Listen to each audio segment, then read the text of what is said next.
Good morning. It's good to see all of you here. A special welcome to anyone who is visiting us. If you are visiting, we ask you to make yourself at home.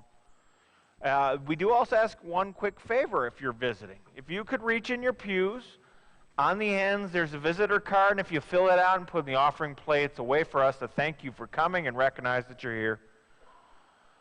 Our sympathies are going to go out to two families, Cindy Kinsley and her family, and the death of Cindy's father, Leon, and the Tom Kecken family and the death of Tom's mom, Joanne. So keep them in your prayers this week, and if you see them, let them know you're thinking of them. Blood pressure checks, we'll be doing that October 6th in the Dakota room from 9 to 10. Jessica Gromer will be doing that. If you have any other simple health questions that you need answered, she could probably do that too. We have a worship music survey over at the Ministry Center desk. If you got it in your newsletter, please bring that back in. The more responses we get, the better off we are. And that's all the announcements that I have, so I'd like to welcome up Bill Eldridge. Bill Eldridge is one of our council representatives, and we thank him for coming on up and talking to us.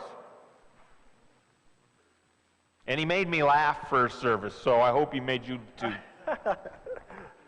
All right, well, thanks, Pastor David. As many of you know, Calvary Lutheran has kicked off its 2019 stewardship campaign, and I wanted to take just a minute or two to talk a little bit about that campaign. Now, I can think of two reasons, and there are many reasons to give to the church, but I can think of two reasons to pledge to give regularly to the church. And the first reason I learned from a story about a man who, after hearing a sermon series on the book of Matthew that talked about storing up your treasures in heaven, he asked his family that after he died to sell all his possessions and buy as many gold bricks as possible, fill a suitcase with those gold bricks, and bury them with him. So after the man passed, his family did exactly that, and they sold all his possessions, purchased a bunch of gold bricks, and set a suitcase full of those into his coffin. Well, when that man reached the pearly gates of heaven, he met St. Peter.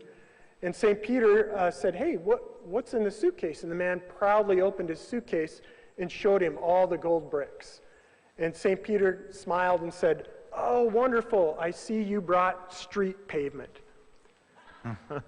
So the point of this story is not to go ahead and give to the church because you cannot take it with you. Although if that is your motivation to give, go ahead and go for it. But instead, the point is that our treasures cannot be stored in heaven after we get there, but that we begin to store our treasures in heaven right now by how we serve God and how we demonstrate our love for our neighbors. So reason number one to give to the church: your money is worth a lot more on earth now than it will be worth when you get to heaven. So as many of you have may have already heard, this year's stewardship campaign is to reach for the possibilities. And it focuses on supporting our outreach through technology, bolstering middle school ministries, investing in small group ministries, and supporting the church's future with investments in the building and in the staff. And you can invest in those ministries through regular giving and pledging using